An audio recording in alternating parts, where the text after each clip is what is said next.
how can you sign out your account from Signal Messenger? So without any further ado, let's dive right into this exciting video.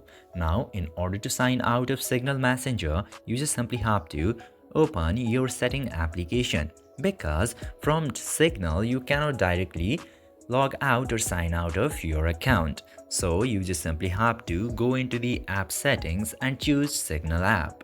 And after going into here, you will get the section of storage.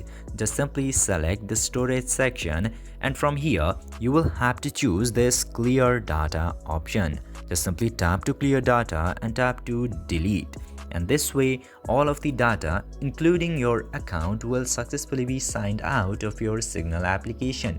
I hope this video was informative for you. If yes, don't forget to like, share and subscribe to the channel to never miss another update. Thank you for watching this video.